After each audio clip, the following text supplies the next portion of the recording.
Hello, magandang gabi guys. Mga tol, may nag-request po sa atin na magpa-config. Mag-review daw tayo ng configuration ng Compass EW73. So, ngayon, i-config ko po ang aking Compass EW73. Ayan, nakasaksak na po sa QE, saka sa adapter ng Compass.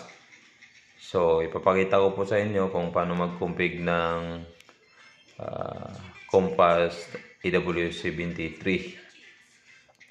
So, tara. So, pag nakasaksak na po, anyway, sa Compass po, hindi na kailangan ng internet. So, pag nakasaksak na po, pwede na kayo mag-connect. So, ayan, nakakonect na ako kasi kanina. So, ayan, ipapakita ko lang sa inyo. So, ay, nag-automatic mag-connect sa aking piso wifi. So, anyway, pag nakakonect na po, yan, pwede rin kayo mag-search ng well, IP address ng 192.168.1.0. So, yan po lalabas. Kapag naman nag-connect kayo dun sa wifi, pwede naman lumabas ito diretso. So, dito sa pag-open natin, ang pinaka-importanteng gawin natin ay i-click yung portion dito sa taas na may tatlong guhit. Saka sa unang pagpasok natin ay repeater yung current state na naka-default kasi pag bagong bili may default po na configuration. Saka pag ni-restart, yan po. Ni-restart ko po ito para ipakita sa inyo kung paano mag-config ng Compass EW73. So, ngayon, ito na yung loob ng EW73. So, ang pinamagandang gawin ay yan po yung mga mode na pagpipilian ng ating Compass. So, pinamagandang gawin ay lagyan ng password. Dito sa, ayan, hanapin natin. Change password, ayan po. Dito sa system, change password. So, i-click po natin yung change password para po makapaglagay tayo ng password. Ayan. So, ilalagay natin yung old password na admin. Yung default password niya po ay admin. So, maglalagay tayo ng new password. Admin 1, 2, 3, 4, 5, 6, 7, 8, 9. So, yan po ang ginagawa kong password sa aking mga Compass or ibang IP. So, yan po. Na-disconnect po tayo kasi nag-change tayo ng password. So, subukan natin yung default password na admin. So, hindi yan po papasok. Ayan. Tingnan nyo. Nag-error po kasi nag-change tayo ng password. So, dagdagan natin na 1, 2, 3, 4, 5, 6, 7, 8, 9, 10 para po pumasok yung new password natin. So, i-click natin. Ayan. So, ayan po yung kanina pinakita ko sa inyo. Nakapasok po tayo ulit. So, gagawin natin para sa pag-config. Unang-una, pupunta tayo sa saan? So, wizard. So, dyan po tayo pupunta para sa pagpipilian ng mode na gusto natin. So, dito sa wizard, may apat po na pagpipilian. Ito yung kagandahan din sa Compass. Router, bridge, AP, repeater. So, ang gagawin natin ngayon ay AP, access point lang. So, yan. Okay, i-click natin AP. May step 1 to 3 lang. So, napakadali i-config po ang Compass EW73. So, dito sa step 2, maglalagay tayo ng SSID, which is the Wi-Fi name, yung ilalagay natin. So, kung anong pangalan ng Wi-Fi na Wi-Fi nyo, dito po ilalagay sa SSID. So, ang akin ay yun ang ilalagay ko kasi na yun ang doon ko i-connect bilang AP. So, kay Rodin, Piso Wi-Fi. So, yan po yung akin. So, dito naman sa channel na to, ang mas maganda dyan, kung may available channel sa inyo, i-specific nyo.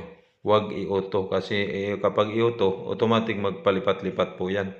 So, mas maganda ay magpili po kayo ng vacant na hindi po congested na channel para po mas magaan at saka maganda yung daloy ng wifi ng inyong access point po.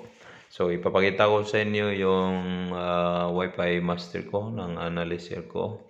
So, kung ano po yung pinaka-recommended, yun po ang gamitin natin. So, wait lang. Naglo-loading pa yung ating device. Dito po sa Wi-Fi Master, pwede po kayo mag-download dito kasi na pakikinabangan nito paano ma-detect ang mga congested area. So, dito po, ayan, marami po yung beacon. Ito po yung recommended ng analyzer natin na para sa Piso Wi-Fi. 2, 3, 4, 5, 6, 7, rather, 8, 9, 10, 11, 12, 13. So, yan po ang recommended. Kapag nilagay po dyan, mas lalakas yung ating internet speed compare dun sa may gumagamit na. So, ayan, tingnan natin kung saan banda. Itong 1, maraming gumagamit. Tingnan nyo, 1. So, maraming gumagamit dyan sa 1 at saka 5, 6, at saka 4, may gumagamit na rin. Sa dito sa 11. So, nakapili na po tayo. Yan, 9 po. Diyan tayo mag-ano sa 9. So, pagkatapos next and finish para po tuloy-tuloy yung ating configuration. So, ganun lang po, napakadali. So, yan, nag-click tayo ng finish. So, please wait. Pagkatapos na po yan, okay na po. Pwede na po ilagay sa ating Wi-Fi ang ating access point.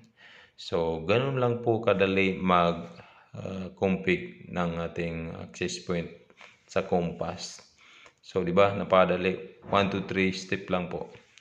So, dito pagkatapos ma-disconnect ko po na po yan kasi na bagong configuration na po. So, antayin na lang natin para makita nyo po kung anong kalalabasan ng ating configuration. So, basta pag abot nyo po dyan, tapos na po ang ating configuration.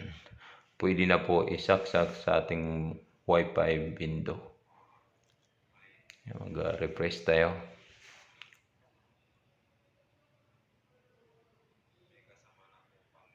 So, huwag po kalimutan i-subscribe ang ating YouTube channel para po sa mga susunod na video ay ma-notify ko po kayo. Sa mga gusto magpa-request ng video tutorial ng about sa mga EP, access point ay pwede po mag-comment down below para kung anong gusto na i-request ay may upload natin kaagad at saka matutunan ninyo kung paano mag-config ng access point. So, ayan. Right. Ayun, kung lumabas na yung pinangalan natin.